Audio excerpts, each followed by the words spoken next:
28 nanómetros, y el daño que llega a ocasionar. Un poxvirus, 300 nanómetros, y tenemos virus tan complejos como ese ébola, que mide de 800 de largo por 0.15 de diámetro. Son de los virus más grandes y complejos que se conocen. Pero en general, todos los virus son filtrables y atraviesan los filtros bacteriológicos que utilizamos nosotros para la esterilización. Entonces tenemos virus que son completamente helicoidales, como el virus del mosaico del tabaco. Tenemos virus icosaédricos, poliédricos, como en el caso de un adenovirus. Tenemos virus envueltos y el fragmento del material genético dentro, como en el caso de influenza, y virus complejos que presentan una arquitectura muy característica, como en el caso de estos bacteriófagos, que tienen cabeza, collar, cuello, vaina, caudas, placa basal, etcétera. Vean ustedes la diversidad que existen en estos organismos. ¿Qué importancia tienen los virus? Pues un punto de vista médico, por las infecciones agudas que se van a generar. Y por lo regular, muchas personas adquieren las infecciones dentro de la hospitalización. Es decir, cuando están en hospitalización, van a adquirir enfermedades. Entran sanos y adquieren ahí las enfermedades en el interior, porque como los hospitales, como desde que hablamos del tiempo de Semmelweis y todas estas personas de Jenner, Lister, que veían que las enfermedades iban y venían y que eran los mismos médicos que llevaban a través de ello, pues lo mismo sucede. Los médicos traen el estetoscopio colgando toda su actividad, su práctica dentro del hospital en el cuello, y tocan de un paciente a otro paciente y lo van llevando, y es la forma en que van contaminando. Algunos virus tienen una alta mortalidad. Rabia. Rabia sigue siendo un problema de salud pública, y dependiendo de donde lo muerda a uno el animal, pues el pronóstico que va a tener. Si lo muerde en un tobillo, en un chamorro, pues tiene uno más posibilidades de sobrevivir. Si el perro lo mordió en el cuello, en la cara, pues la probabilidad de que vive es cero, prácticamente es nula. Lo más seguro es que esa persona muera de rabia, porque es un virus que se transmite a través de las terminaciones nerviosas. Tenemos SIDA, que también tiene una alta mortalidad. Están relacionadas con el cáncer, como me preguntaban hace rato, y los virus, pues tenemos otros agentes parecidos a virus, como son los viroides, que son RNA desnudo, es puro RNA, y tenemos los priones, que son proteínas infecciosas asociadas a enfermedades neurodegenerativas, como es encefalopatías, insomnio fatal familiar, Alzheimer, Creutzfeldt, Jakob, el Kurukuru, hay una gran cantidad de enfermedades, pero esto va a ser el último tema que vamos a tocar el próximo viernes, cuando terminemos la parte de virus.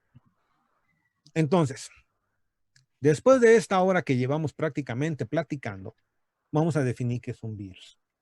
Un virus es un organismo acelular.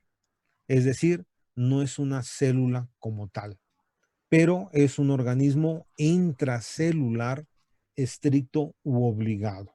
Necesita forzosamente infectar a una célula para que pueda poder llevar a cabo, completar su ciclo de vida. No presenta la mayoría de los procesos de la célula, es decir, no produce ni un ATP. Carece de la maquinaria enzimática, por lo tanto, para poderse replicar, necesita totalmente una célula viva. Y todos los organismos son susceptibles a ser infectados por un virus. Entonces, los virus pueden ser Oiga, DNA, profe, ¿y mándeme, cuánto tiempo puede vivir un virus sin estar en una célula? depende del tipo de virus, minutos a horas. No sobreviven mucho tiempo. Profe, Mándeme. lo que pasa es que, bueno, yo había encontrado una tablita, me parece que era del IMSS o algún organismo que tenía que ver con la salud, y decía de que el coronavirus vivía más tiempo en unas superficies que en otras. Venían así una tablita de tiempos, ¿eso tiene que ver algo con la pared o así? Tiene que ver con la naturaleza del material, la cantidad de agua que hay ahí, si lo protege de las radiaciones, de la temperatura, de muchos factores para los cuales los virus son muy sensibles. O sea, el virus queda absorbido en la superficie. Si el material es poroso, pues el virus va a sobrevivir más que si la superficie es completamente lisa. Depende o sea, por eso les dicen la recomendación es lavarse continuamente las manos con agua y jabón, no tocarse la cara, no llevarse objetos a la boca, no saludar de mano ni de beso. O sea, una serie de recomendaciones pues que tenemos que pues tener ahorita en mente esta situación. Yo creo que más o menos se irá controlando ahí por septiembre, octubre, posiblemente por ahí ya podamos ver un poco más tranquilidad dentro de las autoridades de salud. Por supuesto, es un virus que va a ser muy difícil de controlar. Primero, no hay fármacos. Dos, no hay vacuna. Entonces, ese es el problema que tienen estos virus. Los virus nuevos, por llamarlo, recuerden que este virus no estaba en México. Es un virus de importación. Y como aquí no estamos acostumbrados a este virus, fue lo mismo que sucedió cuando llegaron los españoles. Los españoles trajeron una serie de enfermedades que acabaron con pues, prácticamente con toda la población mexica y con todas las etnias que habitaban esta tierra antes de la llegada de los españoles. Y lo mismo va a suceder ahorita, lo mismo que sucedió con la peste en el siglo XII en Europa. Mientras que no haya un control, no se tenga el fármaco, no se tenga la vacuna, pues difícilmente vamos a poder controlar al virus. Entonces, ahorita lo que se tiene que hacer es romper la forma de transmisión del virus, evitar que mucha gente esté en contacto con el virus, porque una persona, en teoría, podría infectar a 59,000 personas. Entonces, potencialmente. Entonces, ese es el riesgo que tiene este tipo de virus. Y ahorita se los voy a explicar por qué es así. Bueno, entonces, Profe, yo tengo mándeme. una duda. Adelante. ¿Cree que se tarde mucho tiempo en desarrollarse la vacuna para el coronavirus? Eh, Miren, las vacunas tardan años en poderse liberar. Primero tienen que pasar a la fase clínica 1, clínica 2, clínica 3 y ver cuáles son los efectos secundarios, si realmente se están generando la cantidad de anticuerpos necesarios, la potencia de la vacuna, si genera o no memoria dentro del sistema inmune. Entonces, son muchos factores que hay que estar evaluando. Por ejemplo, influenza, que es un virus que se transmite más que el coronavirus. No hay vacuna eficiente. Pero lo que pasa que la influenza no mata tantas personas como lo hace coronavirus. Y ahí es el pequeño problema. Entonces ahorita lo preocupante que este es un virus que tiene una mortalidad muy alta. La letalidad es alta de este virus. Ese es el problema y eso es lo que tienen que controlar. Ya se conocía anteriormente del SARS, del MERS, de que son de la misma familia. Son variantes de estos virus, entonces ya se conocían, pero se mantenían controlados en regiones de Asia, de Medio Oriente, de ahí se tenían controlados. Pero como este virus se diseminó rápidamente a partir de China, primero porque pues este país tiene comercio con todo el mundo y gente que va a ver negocios a China estuvieron en la región de Wuhan y de ahí pues se lo trajeron y no sabían hasta que llegaron a su país y empezaron a encontrarse con casos de estas personas. Un país, bueno, de los países más afectados ha sido Estados Unidos, porque Estados Unidos no tuvo una medida adecuada para poder controlar, meter en cuarentena a todas las personas que llegaron de China y llegaron a Nueva York, entonces ahí se hizo un desastre.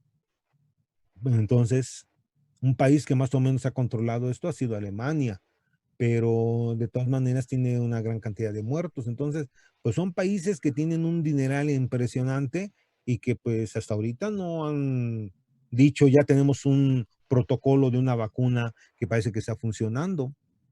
Entonces, no es tan fácil elaborar una vacuna. Bueno, continuemos, jóvenes. Gracias, profe. Entonces tenemos virus de cadena simple, DNA, y estas cadenas pueden ser negativas o positivas. ¿Qué significa esto? Que una cadena va de 5' a 3' y la otra cadena va de 3' a 5'. ¿Qué cadena se va a transcribir?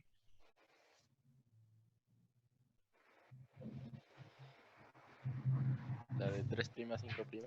La de La de 3' positiva. a 5', que es la Ajá, cadena directriz, porque la positiva. síntesis empezará de 5 a 3. En cambio, la cadena negativa, ¿qué es lo que tiene que hacer? Sintetizar la cadena complementaria y luego que la cadena positiva sea la que se transcriba. Entonces, tenemos aquí DNA de doble cadena. Esta doble cadena, pues una sirve de molde porque tiene las dos polaridades. Una sirve de molde, se transcribe la cadena positiva y me genera el RNA mensajero. En el caso del DNA circular, esta puede ser de una sola cadena o de doble cadena. ¿Y qué va a suceder? Bueno, pues aquí, dependiendo de la polaridad, aquí se tendría que abrir la horquilla de replicación, todo lo que hemos estado platicando, lo que platicamos de cómo se lleva a cabo la replicación del material genético. En el caso del RNA, tenemos de cadena simple, de doble cadena y cadenas segmentadas. Cuando nosotros tenemos un RNA que funcione como mensajero, este inmediatamente se va a transcribir, como es en el caso de coronavirus. Su RNA que lleva es muy parecido porque lleva una cola de poli A en el extremo. En el extremo 5' va acoplada la cola de poli A, está poliadenada. Por lo tanto, en el momento que esta llega, pues el extremo 3' de los ribosomas lo reconocen y se empieza la síntesis porque lo van a entender que es el RNA mensajero de la célula huésped. Este es el tipo de virus que son los coronavirus. Tenemos cadena negativa que se tiene que traducir a la cadena positiva y luego volver a sintetizar el RNA mensajero. Y en el de doble cadena, pues una sirve de RNA mensajero. Y en el caso de las cadenas que van segmentadas, pues cada una codifica para una determinada función.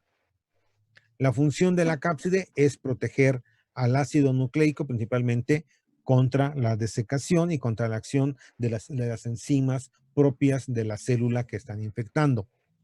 Si un virus va envuelto, pues imagínense, pues mayor protección que un virus desnudo. Presenta las proteínas que le permiten unirse a los receptores y poder infectar a la célula que van a infectar y actúan con el complejo antigénico para poder estimular nuestra respuesta inmune. Esa es la función de la cápside. Las envolturas van a proteger al material genético contra la acción de las enzimas propias de nucleasas propias de la célula. Va a presentar afinidad hacia los receptores de la célula que van a infectar para que el virus se pueda absorber, pueda penetrar, pueda inyectar el material genético y empezar a generar pues, la infección dentro de la célula. Es decir, tiene un tropismo por un determinado tejido, es decir, el virus tiene afinidad a la célula que va a infectar.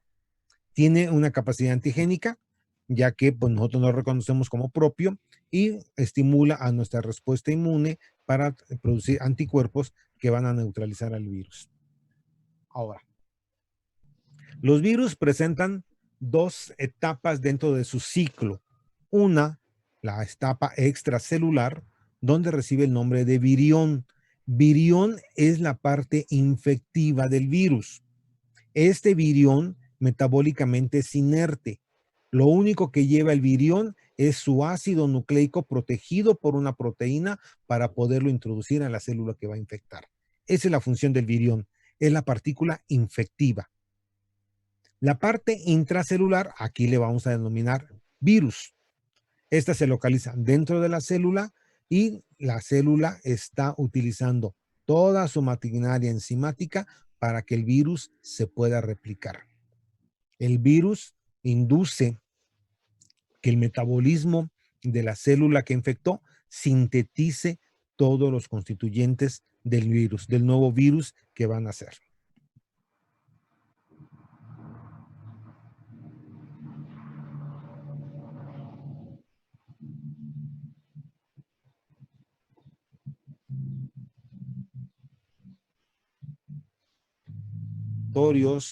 Virus entéricos, virus neurotrópicos, es decir, afectan vía respiratoria, afectan tracto gastrointestinal o afectan sistema nervioso. Actualmente, lo que se hace es clasificarlo de acuerdo a ácido nucleico y su cubierta proteica, que es lo que se utiliza.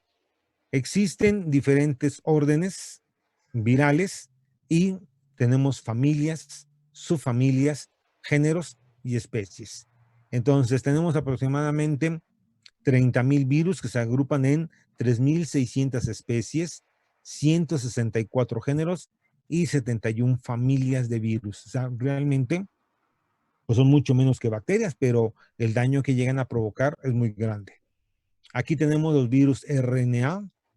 Si el virus es icosaédrico o es helicoidal, es desnudo o está envuelto, si presenta doble cadena, cadena sencilla, si es positiva o es negativa. Y así van clasificando a los virus, si son DNA, igual, si son icosaédricos, complejos, desnudos, envueltos. Si presentan una lineal, doble cadena, si es circular, cómo está el DNA, y así lo van clasificando para ir dando las diferentes familias de virus que nosotros conocemos ahora.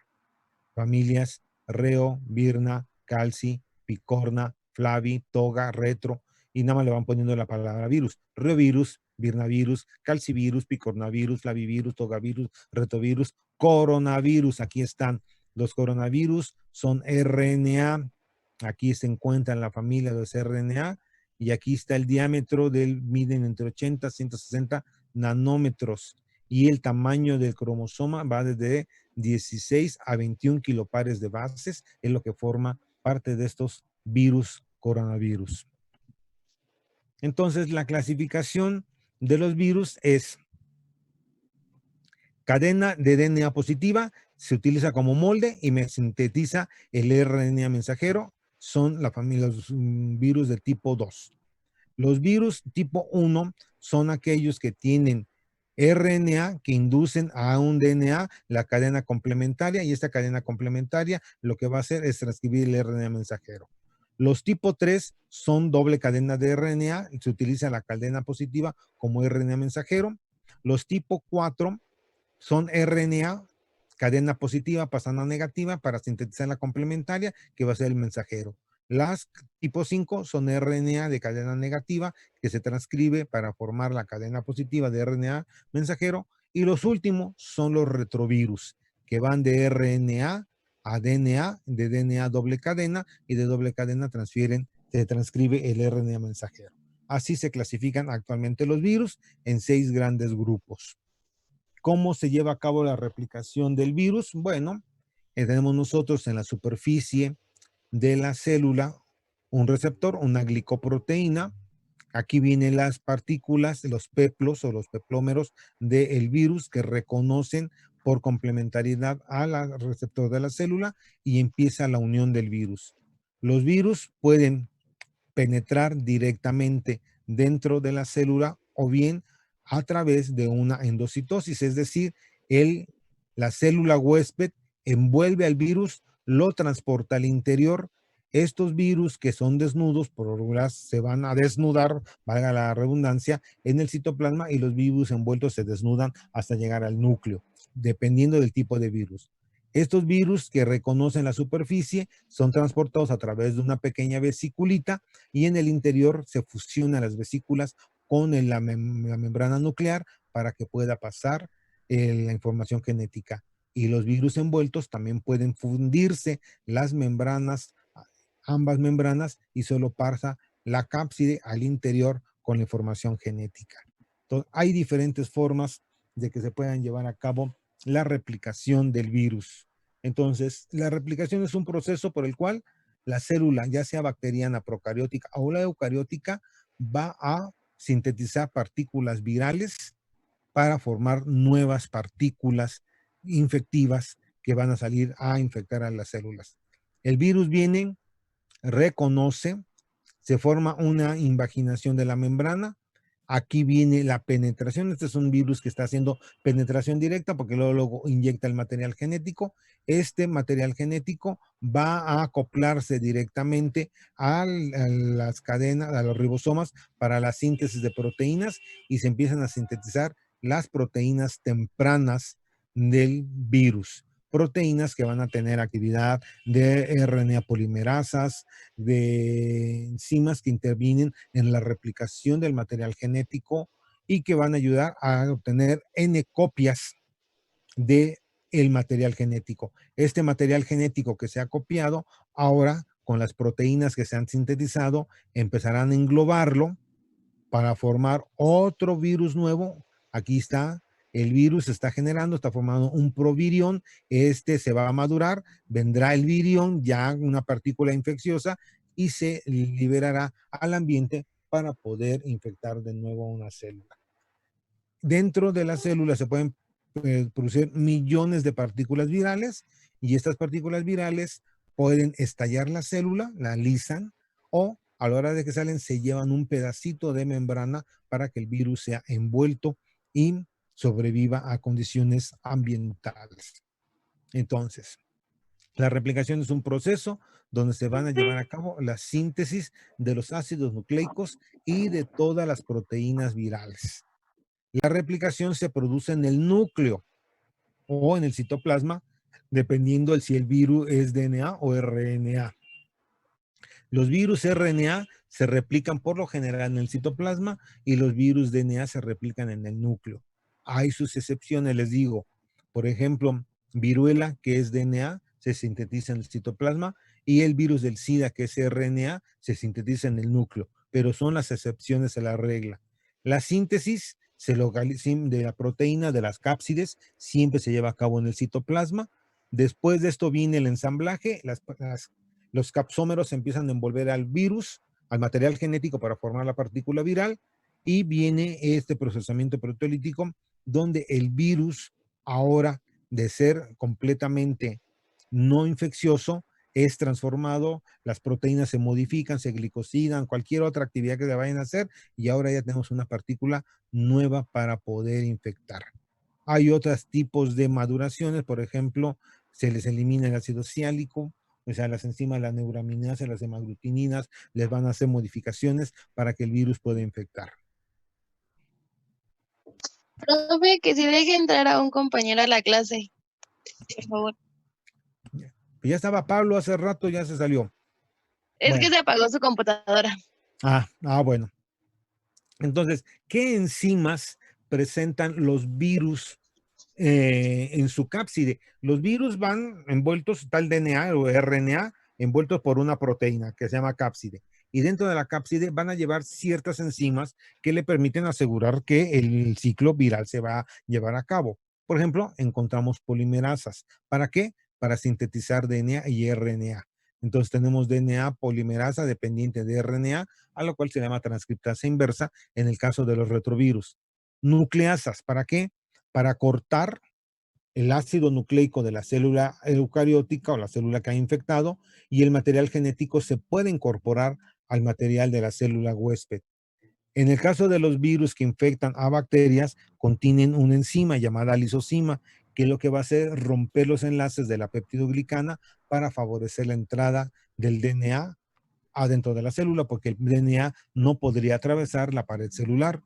Tenemos enzimas como neuraminidasa que actúan sobre el ácido neumarínico, que es el que va a reconocer en la superficie del moco que recubre las mucosas. Aquí tenemos dos virus, vean la similitud que tiene. El de la izquierda es el virus del SIDA, el de la derecha es el virus de influenza. ¿Qué características tienen los dos? Los dos son RNAs, llevan fragmentado su material genético, pero encontramos una serie de proteínas en la superficie que tienen ciertas funciones. Estas proteínas infecciosas, estas glicoproteínas que hay en la superficie, son lo que ayudan a reconocer a la célula que van a infectar. ¿Qué sensibilidad tienen los virus? Los virus son sensibles a agentes físicos. Una proteína es sensible al calor. Los ácidos nucleicos son sensibles al calor. Entonces, el calor daña a los virus, el pH daña a los virus porque el ácido modifica la naturaleza de la proteína de la cápside, también va a hidrolizar los ácidos nucleicos. La radiación ultravioleta daña el material genético, rompe los puentes de hidrógeno que están entre las bases. Agentes químicos como los detergentes. Si un virus va envuelto por una bicapa lipídica, los detergentes lo que hacen es formar micelas, desorganizan esta bicapa lipídica y dejan expuesta la cápside para que sea destruida fácilmente.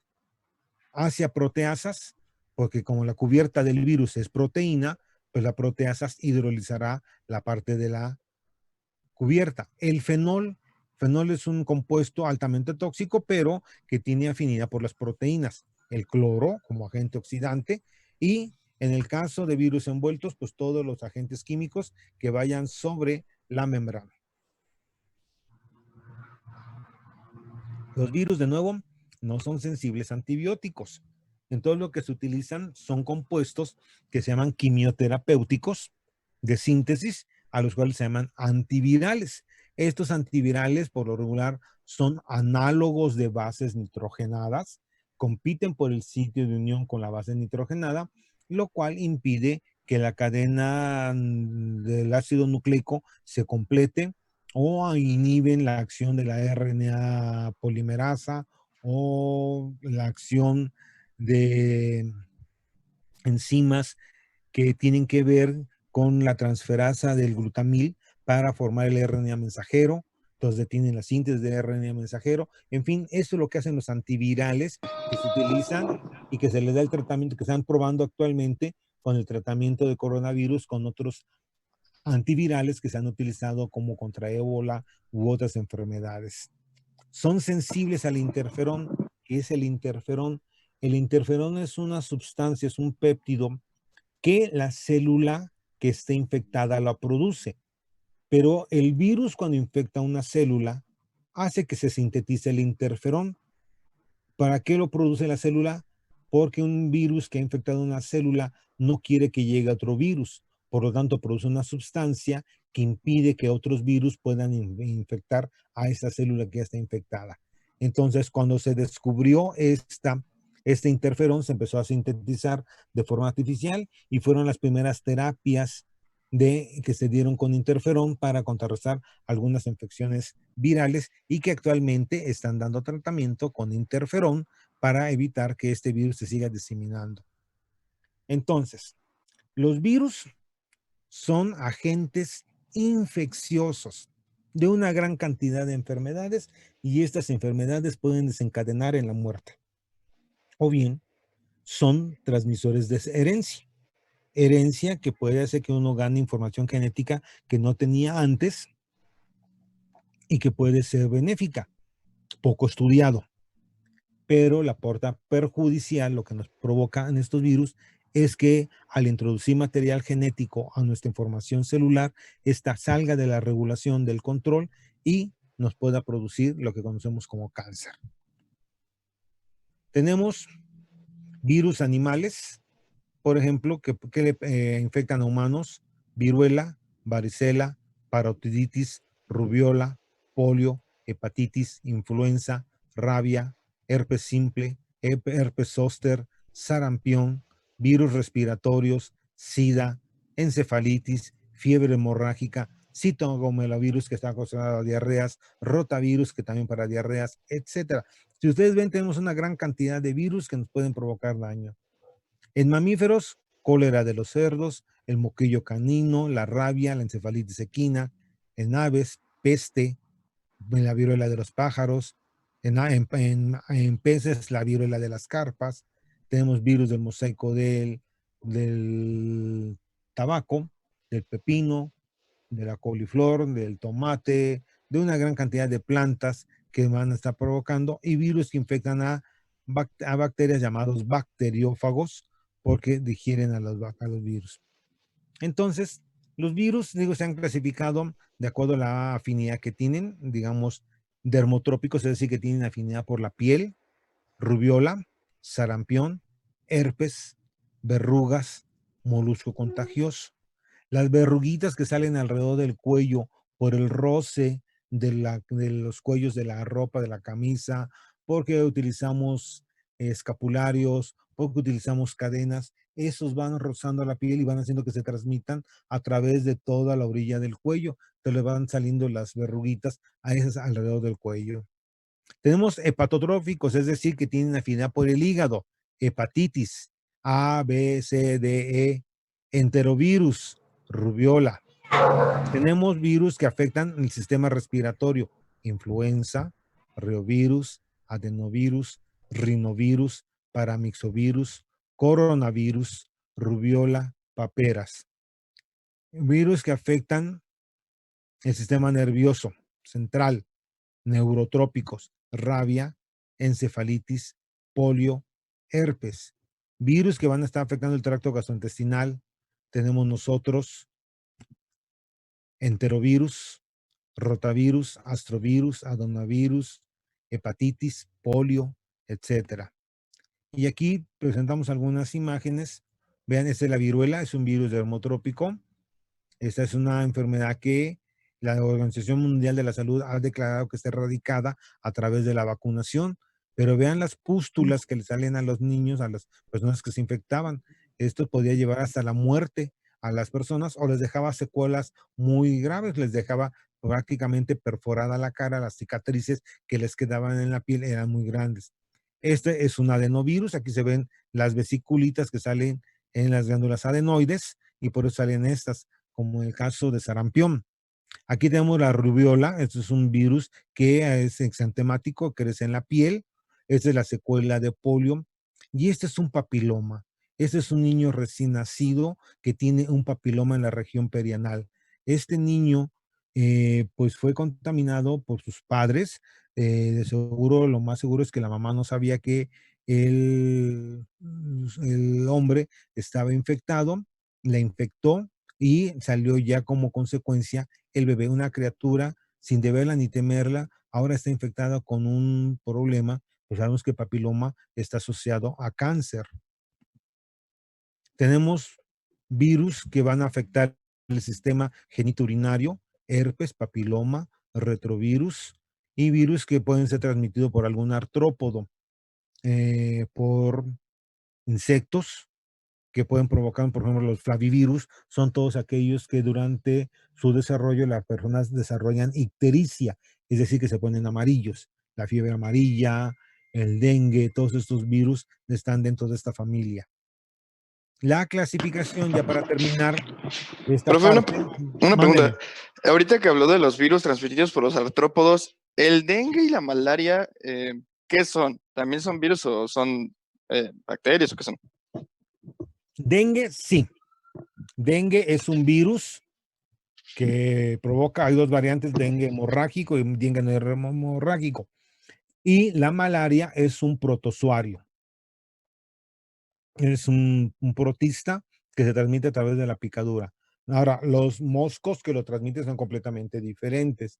El Aedes es el que transmite el dengue y el paludismo lo produce el anófeles. Entonces son diferentes tipos de mosquitos, de vectores que son los transmisores de la enfermedad. Sí, bueno. Entonces, de acuerdo, desde la década de los 60, que se empezaron a conocer más los virus se observaron por primera vez en 1954.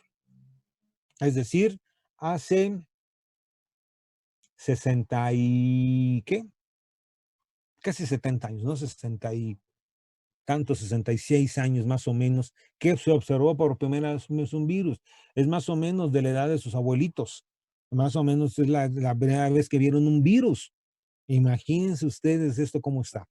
Entonces, en la década de los 60 se clasifican los virus por André Lwow, Robert Horn y por Tunier y dan la clasificación que toman en cuenta el ácido nucleico, si es DNA o RNA. Es de 2 o una cadena lineal, circular, está en cachitos.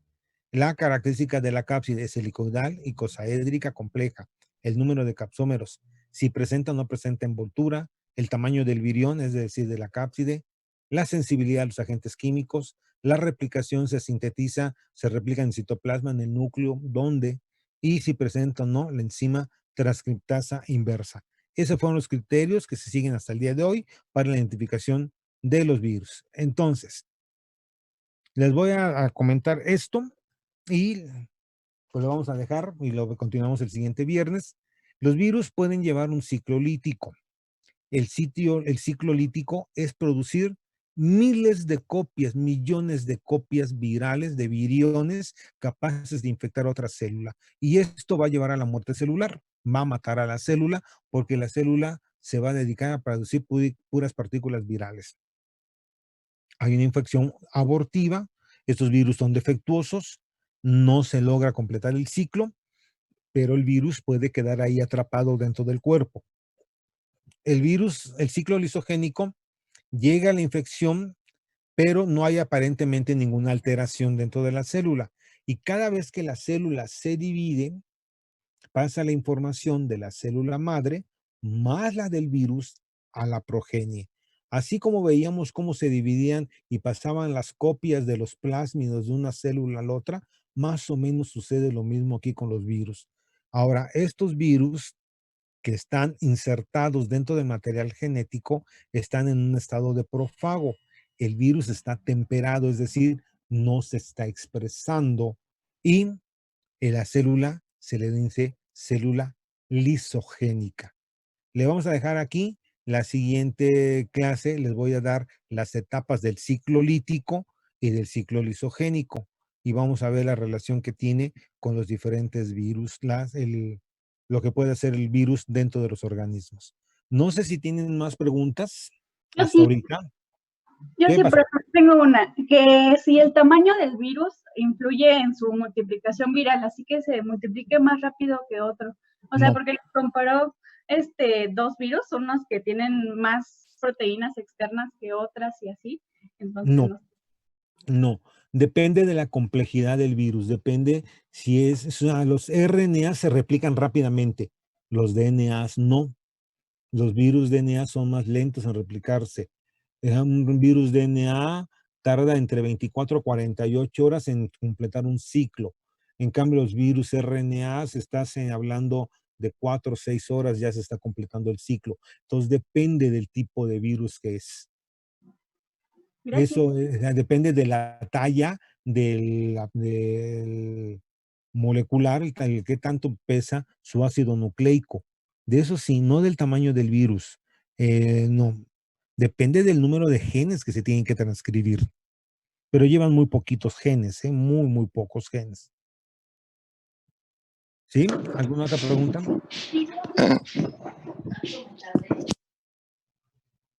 A ver, Mauricio, ¿ibas a decir algo?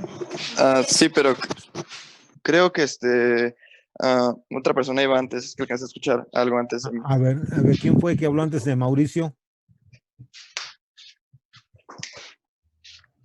¿No hay nadie más?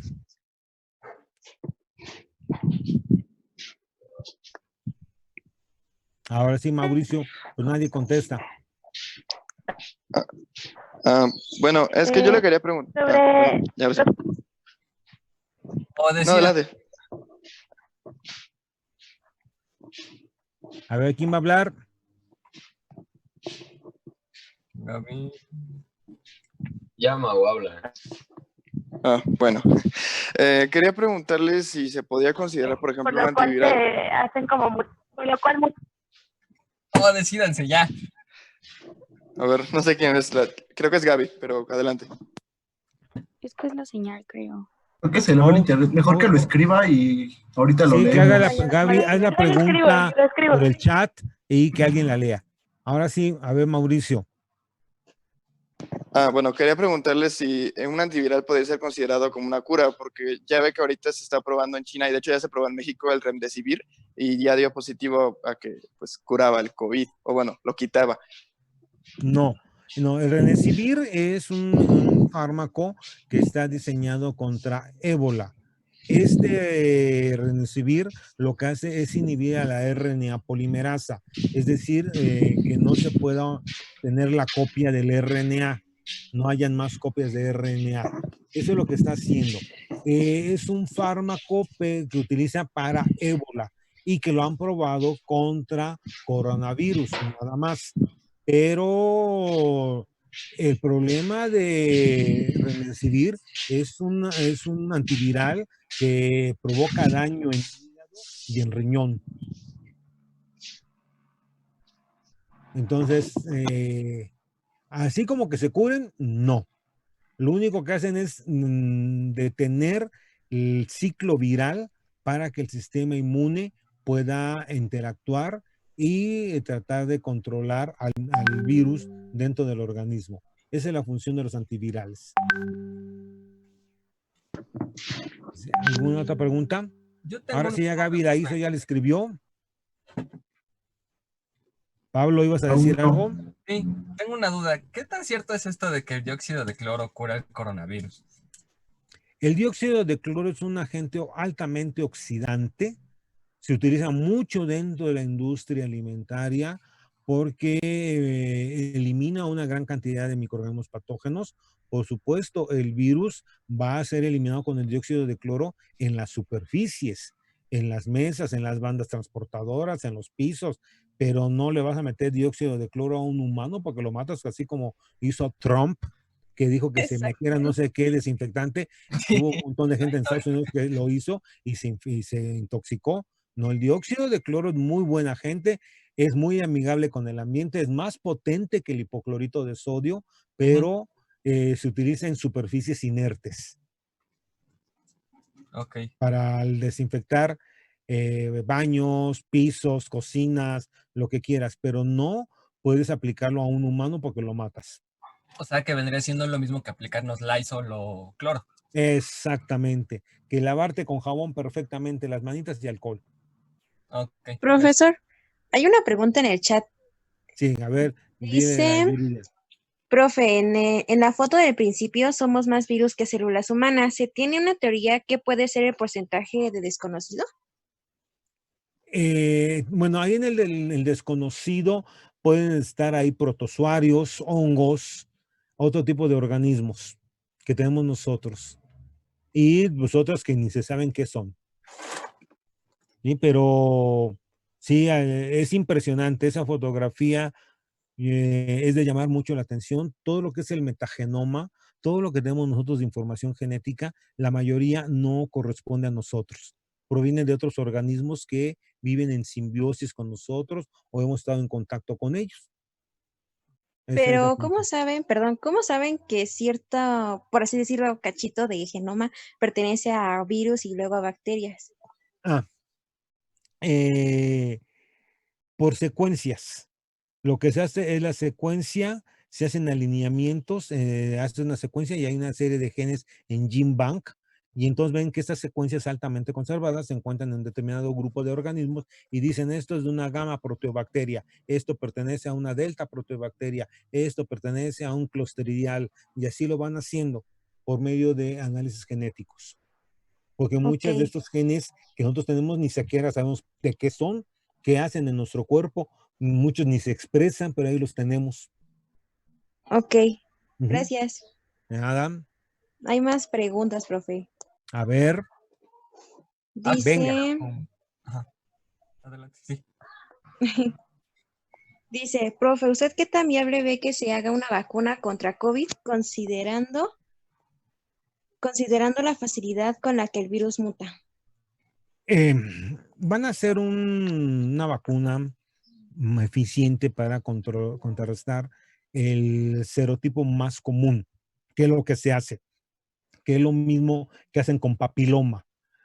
Busquen cuáles son los serotipos más comunes que están circulando y contra eso se lleva a cabo para controlar más o menos el proceso infeccioso.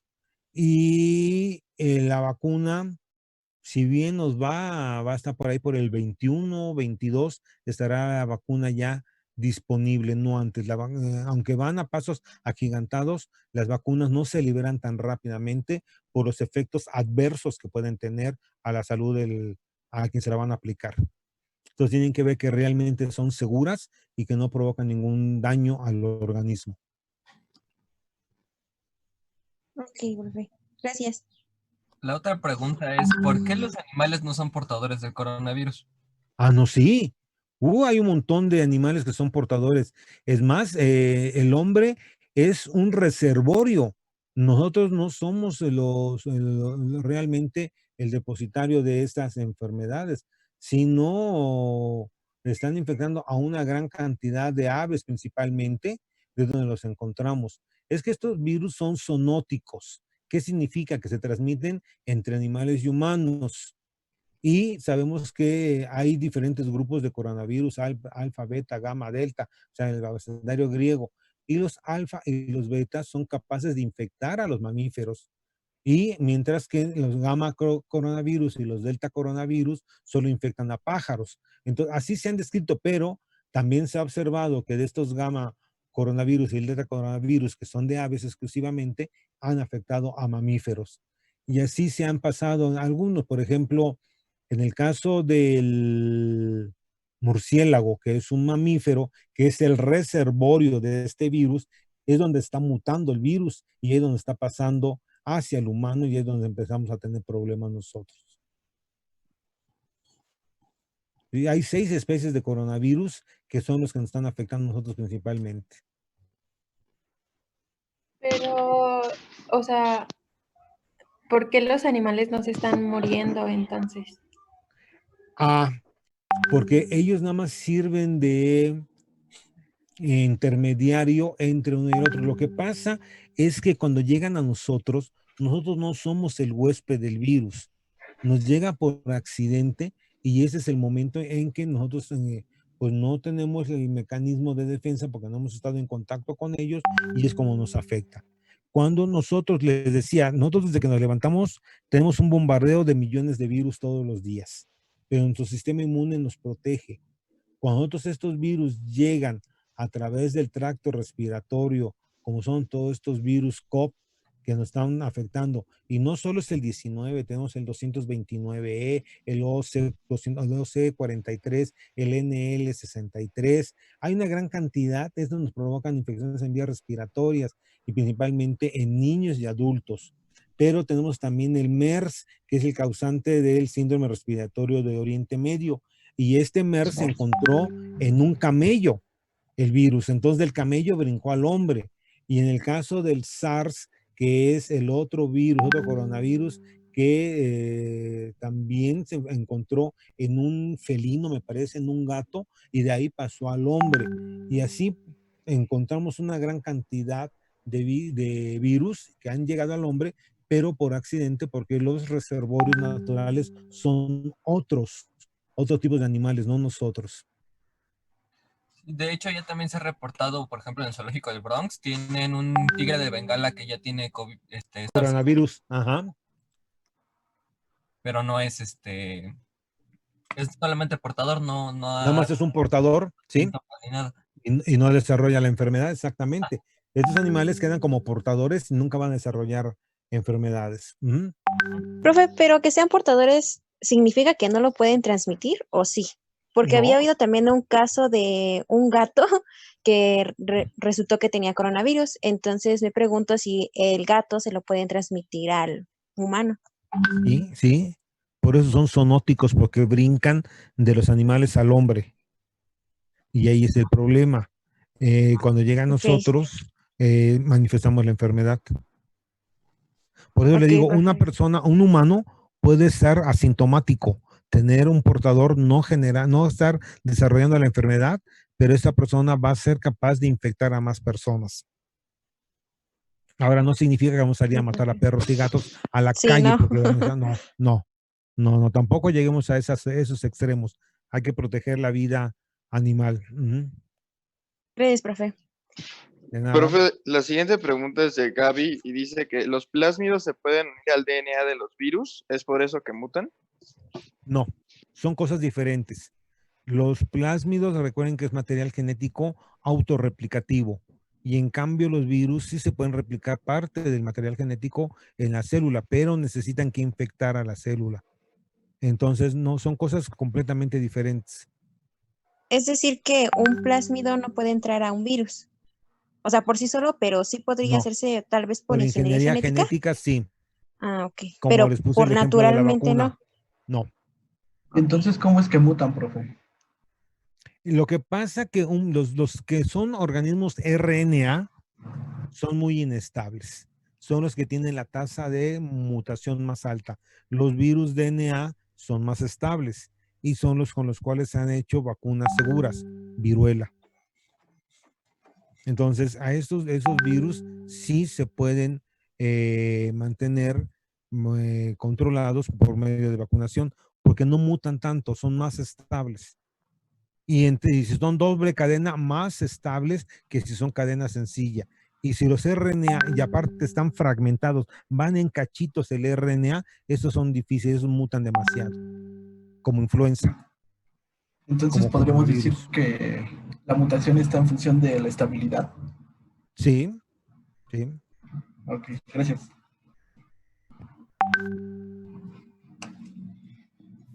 Hay más preguntas, profe. En el A chat ver. dice, una de invitado. Dice, profe, disculpe, no, eso es ¿eso es de Gaby? Es que Es la misma. pusieron exactamente lo mismo, ajá, de que si causaba mutación el DNA plasmídico. Bueno, Melissa puso, ¿la cloroquina es una posible cura? No, la cloroquina está utilizado para otro tipo de enfermedades y no está funcionando para el coronavirus. Eso es ya lo han demostrado, ya lo han dicho hasta las autoridades de salud, no debe utilizarse la cloroquina porque este compuesto es altamente tóxico y no se ha visto que tenga un efecto adecuado en la recuperación de pacientes. O sea, lo que están utilizando son principalmente análogos de bases nitrogenadas que interfieran con la replicación, la polimerización de los ácidos nucleicos. Bueno, hay dos preguntas más. Una es de Ángel que dice, tal vez sea una pregunta tonta, pero ¿qué tan factible es inocular a una persona que tiene infección por hongos con virus que infectan hongos? Bueno,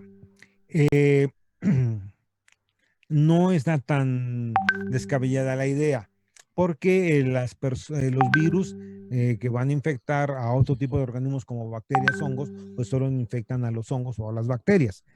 En la antigua Unión Soviética había una región que se llama Tbilisi y ahí empezaron a hacer las terapias génicas, es decir, personas que tenían alguna enfermedad asociada a una mutación en un cromosoma o en un gen específico, lo que hacían era a través de un virus Sendai, introducían el gen con la codificación correcta, infectaban a la célula, introducían material genético, se cortaba el material dañado y se introducía la lectura correcta del material, de la forma correcta como debe de estar el gen que estaba cucho ahí en la persona.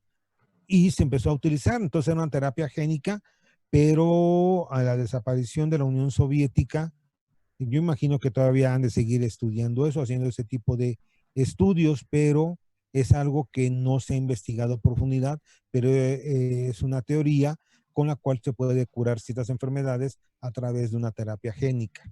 Así se le llama y se utilizan virus como vectores para llevar los genes correctos a donde está mal, está dañado el cromosoma.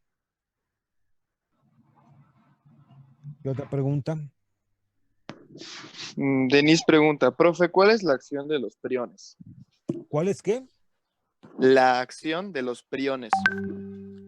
Los priones son proteínas anómalas, pero no quisiera adelantarme. Lo vamos a ver en la siguiente clase. Les voy a decir qué son los priones y qué lo que son proteínas anómalas. Proteínas que han cambiado su estructura en el espacio y que no necesitan ribosomas para su síntesis. Peor digo, no necesitan RNA mensajero. La cosa está media rara ahí, pero hoy vamos a ver de qué se trata eso. Lo veremos en la siguiente clase, con más detalle. Bueno, ya en el chat ya no hay más preguntas, pero no sé si mis compañeros quieran preguntar.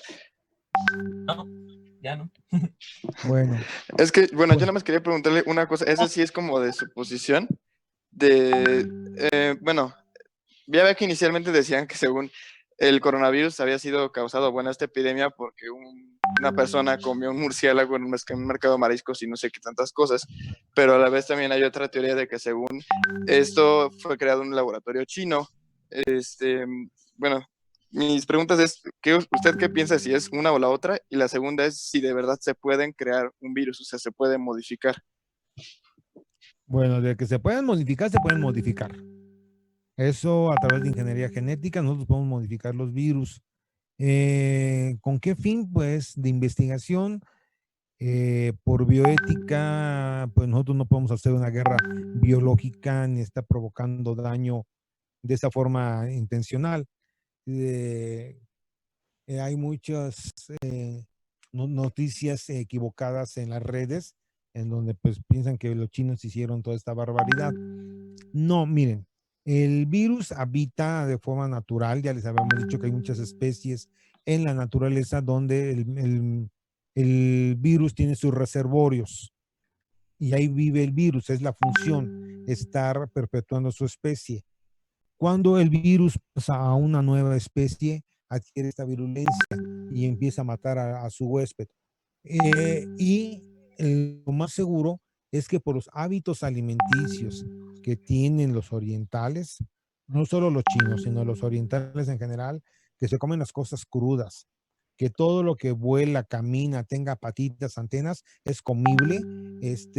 Bueno, pues yo entiendo que hay que alimentar más de 1.000 millones de personas y si la naturaleza provee insectos, roedores, aves y todo lo demás, y perros y todo lo que se puedan comer, pues se los comen. Pero el riesgo de que pueda haber un virus ni la forma que consumieron esto, porque lo más seguro es que no fue consumido de una forma perfectamente cocinada, haber sido crudo o con algo así por el estilo, pues tuvieron el problema de haber adquirido el virus. Eso sí pudo haber pasado de una especie en la naturaleza hacia el hombre y no me extrañaría que haya sido a través de un platillo alimenticio. ¿Sí? Oh, vaya. Pues Bueno, creo que ya jóvenes, no hay más preguntas. bueno, pues si no hay más preguntas, pues lo dejamos aquí. Ya van a dar las 12. Ahora sí nos aventamos prácticamente las Profe, 2 que horas de sí hay clase. una persona que quiere preguntar A algo. ver, ¿cuál? Es que es algo rápido. En cuestión del tamaño de los virus que son en nanómetros, ¿qué relación hay con el uso del cubrebocas? Y se supone que el poro de un cubreboca puede ser ligeramente más grande, ¿no? O sea, Sí. ¿sí sirve utilizarlo o no? A ver, cualquier barrera física que nosotros pongamos entre el virus y nosotros va a ser buena. Si yo estoy platicando con una persona y no tengo cubrebocas, pues todo lo que yo estoy salpicando, todas esas microesferas de saliva, lo que estoy exhalando, le llega a la persona directamente. Si yo me pongo un cubrebocas, pues voy a minimizar o voy a reducir el riesgo. Si las dos personas estamos sin protección en la cara, pues el riesgo que podamos Es adquirir la más infección va a ser grande. muy alta. Si una persona tiene cubrebocas y el otro no, pues minimizamos la posibilidad. Pero si las dos personas tienen cubrebocas, minimizamos todavía más el riesgo de que pueda contaminarse o diseminarse el virus. Es lo que yo les decía hace rato. Si yo voy corriendo, traigo un cubrebocas, pues yo voy exhalando y si van saliendo partículas virales, voy dejando un camino, una estela como cometa. Y el que viene atrás de mí corriendo y no trae cubrebocas, pues los va a estar respirando y se va a infectar. Entonces, entre más barreras pongamos nosotros que impidan el paso del virus, pues va a ser mejor para tratar de o minimizar el riesgo de contaminarse. Yo sé que los virus atraviesan la tela, pero si yo pongo una malla, pues por lo menos detiene las partículas de saliva, los vehículos, ¿verdad? Por donde sale el virus. Esa es la función. Gracias, Bueno, profe. Si no hay más preguntas, pues les dejo aquí. Nos veríamos el próximo viernes a las 9 de la mañana, el próximo viernes, para continuar con el virus, y espero terminar el tema la próxima semana, el próximo viernes. Les agradezco mucho, jóvenes. Cuídense y nos estamos viendo. Hasta el viernes. Gracias, profe. Nos vemos.